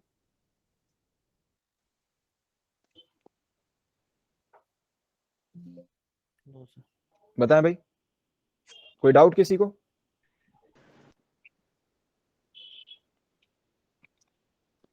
So how is reflex action control? How is Reflex action controlled by brain. How is reflex action controlled by brain? ठीक है, तो होता क्या है कि आपका जब रिफ्लेक्स एक्शन होता है, तो रिफ्लेक्स आर्क में मैंने अभी आपको जो बताया था, रिफ्लेक्स आर्क में क्या होता है कि जब सिग्नल आपका इफेक्टर मसल से, सॉरी, सिग्नल आपका रिसेप्टर से, ठीक है, सिग्नल आपका रिसेप्टर से सेंसरी न्यूरॉन के थ्रू, ठीक है, सेंसरी न्यूरॉन के थ्रू कहां जाता है? स्पाइनल कॉर्ड के पास जाता है। ठीक, स्पाइनल कॉर्ड के पास जाता है। सेम टाइम पे सिग्नल कहां जाता है? ब्रेन के पास भी जाता है। ठीक है, सेम टाइम पे सिग्नल ब्रेन के पास भी जाता है। ठीक है, बट इस ब्रेन जो है फौरन से आपका वापस कमांड नहीं दे पाता। ठीक है, क्यों? क्योंकि ब्रेन उतनी देर में क्या कर रहा होता है? प्रोसेसिंग कर रहा होता है, इंफॉर्मेशन को प्रोसेस कर रहा होता है, और उतनी ही देर में स्पाइनल कॉर्ड क्या करता है? फौरन से एक कमांड जनरेट कर देता है टू इफेक्टर मसल, एक कमांड जनरेट कर देता है। ठीक है, थ्रू, ये कमांड किसके थ्रू आता है? मोटर न्यूरॉन के थ्रू। ठीक, मोटर न्यूरॉन के थ्रू ये कमांड आता है। ठीक, तो स्पाइनल कॉर्ड ने क्या किया? स्पाइनल कॉर्ड ने क्या किया? एक रिस्पॉन्स क्रिएट कर दिया, और जब रिस्पॉन्स कंप्लीट हो गया, उसके बाद ब्रेन ने प्रोसेस कर लिया है, अब ब्रेन एक्शन लेगा। ठीक, बट ब्रेन को जो क्या एक्शन लेना है, तो ब्रेन देखेगा, हमारी बॉडी क्या देखेगी कि वो एक्शन हम ऑलरेडी ले चुके हैं, वो एक्शन जो हमें लेना था वो हम ऑलरेडी ले चुके हैं। ठीक है, तो यही तो होता है।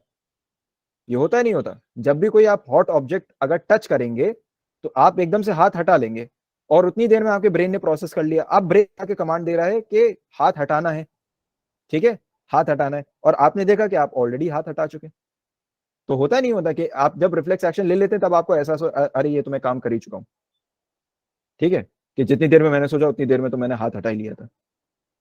ठीक है, कि कोई अगर कहीं पे शॉक लगता है आपको, कोई इलेक्ट्रिक शॉक लग जाए आपको, अगर लग गया, तो इलेक्ट्रिक शॉक लगने के बाद आपको एहसास होता है, अरे मुझे तो इलेक्ट्रिक शॉक लग गया। ऐसा होता नहीं होता? बात समझ में आई? Yes. ठीक है, तो यही प्रोसेसिंग होती है। ठीक है भाई, तो यहां पे आपका चैप्टर एंड हो गया है, और नेक्स्ट जो अब हम चैप्टर करेंगे that will be heredity and evolution. ठीक है भाई, तो जो नेक्स्ट हम चैप्टर करने वाले हैं that will be heredity and evolution. इसमें किसी को कोई डाउट? सर कल की क्लास का डाउट था। कल की क्लास का? यार क्लास तो एक्चुअली आपको उन्हीं से कंसल्ट करना होगा ऑफिस में। ठीक है, नहीं मतलब आपकी कल की क्लास का डाउट था। हाँ बताओ बताओ। सर जो आपने बताया था ब्रेन में ब्लड नहीं होता, सीएसएफ होता है, तो सर ब्लड हेमरेज के टाइम भी वही लीक होता है? नहीं नहीं नहीं नहीं नहीं, समझे नहीं। देखो क्या होता है कि ब्लड जो है वो किस में फ्लो करता है? ब्लड वेसल्स में फ्लो करता है। Yes sir. बात समझे नहीं समझे? ब्लड वेसल्स में ब्लड फ्लो करता है। ठीक है, देखो ये चीज पढ़ी होगी तुमने, या हो सकता है ना पढ़ी हो, ऑनलाइन में स्किप कर दियो। क्या नाम था आपका? डाइवर्सिटी। ठीक, डाइवर्सिटी पढ़ा है? No sir. हाँ पता था, मुझे अंदाजा था इस चीज का। तो कट था उस टाइम। ठीक है, ठीक है, तो देखो डाइवर्सिटी में एक चीज पढ़ी होगी कि हमारे मतलब ऑर्गेनिजम्स में दो तरीके का सर्कुलेटरी सिस्टम होता है। एक तो होता है ओपन सर्कुलेटरी सिस्टम, और एक होता है क्लोज्ड सर्कुलेटरी सिस्टम। इसके बारे में पता है? Yes sir. ठीक है, तो ओपन सर्कुलेटरी सिस्टम में क्या होता है कि सर्कुलेटरी सिस्टम मतलब कोई डक्ट्स के थ्रू नहीं है, ठीक है। तो जो भी सर्कुलेटरी फ्लूइड है वो पूरी बॉडी में फैल जाता है और उसके थ्रू जो भी चीजें जो ट्रांसपोर्ट होनी है, ऑक्सीजन है या फूड है, वो पूरी बॉडी में फ्लो करता है साइटोप्लाज्म में, ठीक। बट क्लोज सर्कुलेटरी सिस्टम में क्या होता है, क्लोज सर्कुलेटरी सिस्टम में डक्ट्स अवेलेबल होते हैं जिनके थ्रू सर्कुलेटरी फ्लूइड फ्लो करता है और वही डक्ट्स एक टारगेट लोकेशन पे जाते हैं और वहां पे जाके क्या देते हैं, जो भी चीज ट्रांसपोर्ट करनी है, ऑक्सीजन हो जाए या फूड हो जाए, कुछ भी, ठीक है। तो ह्यूमन बॉडी में क्लोज सर्कुलेटरी सिस्टम होता है। तो ब्लड जो है वो ऐसी पूरी बॉडी में नहीं फैला हुआ है, ठीक है, वो ब्लड वेसल्स के थ्रू फ्लो करता है और ब्लड वेसल्स के थ्रू फ्लो करता है। और ब्रेन में जो ब्लड वेसल्स अवेलेबल होती हैं वो कौन सी होती हैं, कैपिलरीज, कैपिलरीज, ब्लड कैपिलरीज। और इसके बारे में मैंने बताया भी था लाइफ प्रोसेसेस में कि ब्लड कैपिलरीज की थिकनेस कितनी होती है,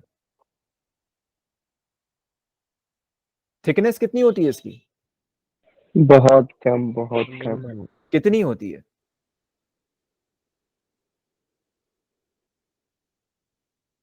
बताओ भाई।